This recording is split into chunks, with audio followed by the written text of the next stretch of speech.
하나님 말씀 함께 보겠습니다. 누가복음 1장 5절부터 17절 말씀입니다.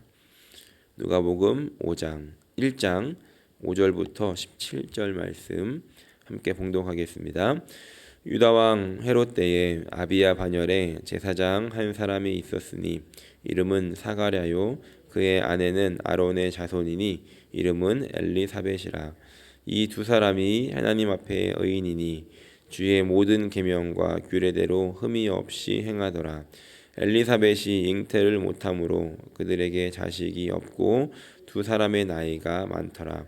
마침 사가랴가 그 반열의 차례대로 하나님 앞에서 제사장의 직무를 행할세 제사장의 전례를 따라 제비를 뽑아 주의 성전에 들어가 분향하고 모든 백성은 그 분향하는 시간에 밖에서 기도하더니 주의 사자가 그에게 나타나 향단 우편에 선지라. 사가랴가 보고 놀라며 무서워하니 천사가 그에게 이르되 사가랴여 무서워하지 말라. 너의 간구함이 들린지라. 내 아내 엘리사벳이 내게 아들을 낳아 주리니 그 이름을 요한이라 하라. 너도 기뻐하고 즐거워할 것이요 많은 사람도 그의 태어남을 기뻐하리니 이는 그가 주 앞에 큰 자가 되며 포도주나 독한 술을 마시지 아니하며 모태로부터 성령의 충만함을 받아 이스라엘 자손을 주 곧 그들의 하나님께로 많이 돌아오게 하겠음이라. 그가 또 엘리야의 심령과 능력으로 주 앞에 먼저 와서 아버지의 마음을 자식에게 거스르는 자를 의인의 슬기에 돌아오게 하고 주를 위하여 세운 백성을 준비하리라. 아멘. 오늘은 누가복음 두 번째 시간입니다. 지난 시간 우리는 누가복음 서두의 서원을 보면서 누가가 이 말씀을 기록할 때 이 모든 일의 근원을 자세히 미루어 살핀 후에 이 누가복음을 기록하기 시작했다라고 함께 나누었습니다. 누가는 이제 5절 말씀부터 이제 그 시작을 열고 있는데 그 시작을 한 무명 제사장 부부에게서부터 출발을 하고 있습니다. 5절 말씀에 이렇게 기록합니다. 유다 왕 헤롯 때에 아비야 반열에 제사장 한 사람이 있었으니 이름은 사가랴요, 그의 아내는 아론의 자손이니 이름은 엘리사벳이라. 먼저 그때가 언제였는지를 기록하면서 유대 왕 헤롯 때에라고 기록합니다. 성경에는 헤롯이 여러 명 등장을 합니다. 그게 4명 정도를 볼 수 있는데 동일한 한 사람은 아니지만 한 가문의 사람들입니다. 그리고 오늘 말씀에 등장하는 이 헤롯은 우리가 헤롯 대왕이라고 부르는 인물입니다. 정치를 참 잘했던 사람이었는데 정치를 잘했다는 건 나라를 잘 다스리는 것이 아니라 유대인이 아닌 유대 변두리에 있는 이두메 지역 출신이었음에도 불구하고 이 정치적인 힘으로 로마에 의해서 이 유대 지역을 다스리는 왕으로 임명을 받았던 사람입니다.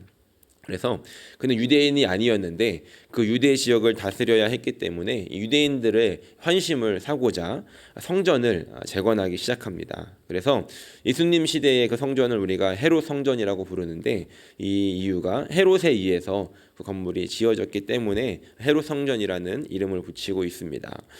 이 헤롯은 자신의 신앙심을 위해서가 아니라 그 인기를 얻기 위해서 성전을 짓기 시작했고 크고 화려하게 이 건물을 지었습니다. 그리고 어떤 사람이었냐면 우리가 잘 아는 내용 중에서 예수님께서 이제 태어나시고 동방 박사들이 방문을 하게 됩니다.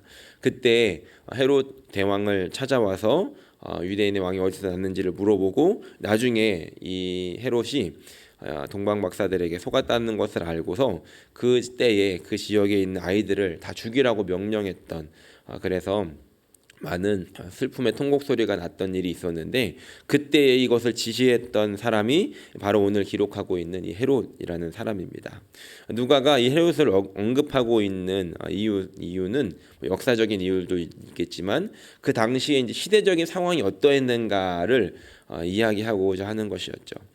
우리나라도 뭐 이런 이야기가 있지 않습니까? 뭐 50 시절 전 모 대통령이 다스리던 때라고 하면 우리가 딱 느낄 때 민주주의가 억압을 받고 굉장히 암울했던 시기를 떠올리듯이 유대인들에게 있어서 가장 어두웠던 시기, 그때를 말하고자 오늘 누가는 헤롯이 왕이었던 때라고 이야기를 하며 시작을 하고 있는 것입니다. 그 어두웠던 때에 한 사건이 일어납니다. 그리고 그 사건의 주인공은 오늘 말씀을 보니까 아비야 반열에 있는 제사장 한 사람 사가랴, 그리고 그의 아내 아론의 자손인 엘리사벳의 이야기입니다. 이들은 유명했던 사람도 아니었고 굉장히 앞에 있었던 그런 사람들은 아니었습니다. 그런데 이 사람들이 어떤 사람이었는지 6절에 이렇게 기록을 하고 있는데, 이 두 사람이 하나님 앞에 의인이니 주의 모든 계명과 규례대로 흠이 없이 행하더라라고 기록합니다. 완전 흠이 없는 그런 인간이라는 것이 아니라 기록하고 있는 것처럼 모든 주님의 계명과 규례대로 흠없이 살고자 열심히 살았던, 그리고 그것을 하나님 앞에 의로운 모습으로 인정을 받았던 그런 사람들이었습니다. 그런데 안타까운 것은 7절을 보니까 엘리사벳이 잉태를 못함으로 그들에게 자식이 없고 두 사람의 나이가 많았다라고 기록합니다. 열심히 하나님의 말씀을 따라서 살면서 하나님께 의인이라고 인정받을 만큼 하나님 앞에 열심이었지만 7절에 보듯이 나이가 많았지만 그럼에도 자녀가 없는 이런 안타까운 상황을 기록하고 있습니다. 어떻게 보면 소망이 끊어진 상태라는 것이죠. 그 당시에는 자녀가 없는 것, 자녀를 갖지 못하다는 것을 지금보다 더 심각하게 받아들였는데, 그때는 자녀가 없다는 것이 하나님의 복을 받지 못해서, 더 심각하게는 하나님의 저주를 받아서, 벌을 받아서 자녀가 없는 것이다라고 그렇게 생각하던 시대였다는 겁니다. 그렇기 때문에 이 사가랴와 엘리사벳이 생각할 때 자신들을 얼마나 불쌍한 인상이라고 여겼겠습니까? 우린 하나님의 복을 받지 못했어, 그래서 자녀가 없고 이제 나이가 많아서 모든 소망이 끊겼어라고 생각할 수 있는 그런 모습으로 살고 있었다는 것이죠. 그런데 그럼에도 불구하고 이들은 하나님 앞에서 최선을 다했다는 겁니다. 그들이 하나님 앞에 내가 이렇게 열심히 살았는데 하나님, 나는 왜 이런 처지로 살아야 됩니까? 라고 원망한 것이 아니라, 하나님, 내가 이렇게까지 했는데 하나님 이러시깁니까? 라고 하며 하나님께 돌아선 것이 아니라, 오히려 그들이 가지고 있는 그 아픔과 그 슬픈 마음을 가지고 하나님 앞에서 더 열심히 서 있던 사람들이었다는 것입니다. 그런 모습들이 사람들에겐 어떤 모습으로 비춰졌겠습니까?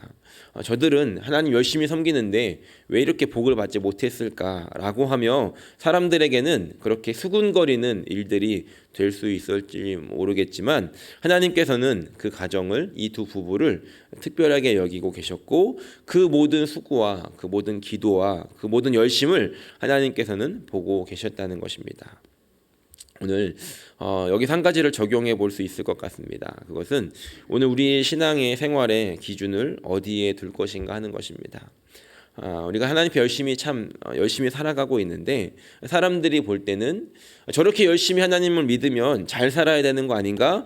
그럼에도 불구하고 왜 저렇게 안타까운 일들이, 좋지 않은 일들이, 불운으로 여겨지는 일들이 일어나게 되는가라는 그런 인생을 살아가는 분들이 종종 계십니다. 우리는 그런 모습을 보면서 하나님께서 어떻게 이렇게 하실 수 있는가, 하나님 어떻게 나에게 이렇게 하실 수 있는가라고 생각이 들겠지만, 오늘 말씀을 보니까 충분히 그런 일들이 일어날 수 있다는 것입니다. 그런데 중요한 것은 그러한 삶이 끝이 아니라는 것입니다.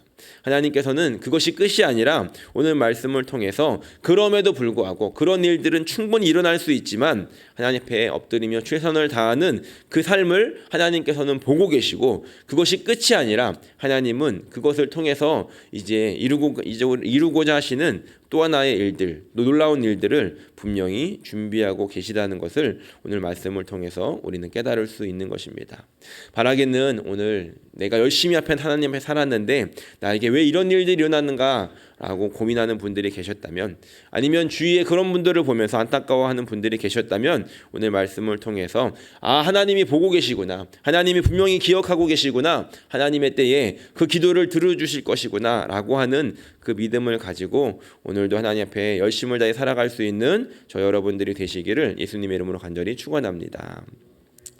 이제 그렇게 열심히 살았던 이 사가랴와 엘리사벳 부부에게 어떤 일이 일어나는가 8절 말씀부터 보면 마침 사가랴가 그 반열의 차례대로 하나님 앞에서 제사장의 직무를 행할세 9절 제사장의 전례를 따라 제비를 뽑아 주의 성전에 들어가 분향하는 일이 일어납니다. 여기서 우리가 이제 한 가지를 보면 당시에 이제 제사장들이 그룹이 있었습니다. 24개의 반이 있었고 그 24개의 이 반열은 반차를 따라서 순서대로 1년에 2주씩 돌아가면서 그 성전을 위해서 섬기는 일을 했습니다. 그래서 성전에는 여러 가지 일들이 있었겠죠. 제사를 드리는 걸 돕는 일들과 청소를 하는 일과 여러 가지 이 제사장들이 돌아가면서 그 일들을 하게 됐는데 24개의 반열이 있다 보니까 순서대로 1년에 2주씩을 돌아가게 됩니다. 그리고서 그 업무들을 이제 감당하게 되는데 그 일들 중에서도 가장 영광스러운 일이 무엇이냐면 성전에 이 분향을 하게 되는 일, 분향하는 일이 그 제사장들 중에서는 가장 영광스러운 일이었는데 그 일은 영광스러운 일이었고 또 아무나 다 할 수 없었기 때문에 제비를 뽑아서 결정을 했다는 겁니다.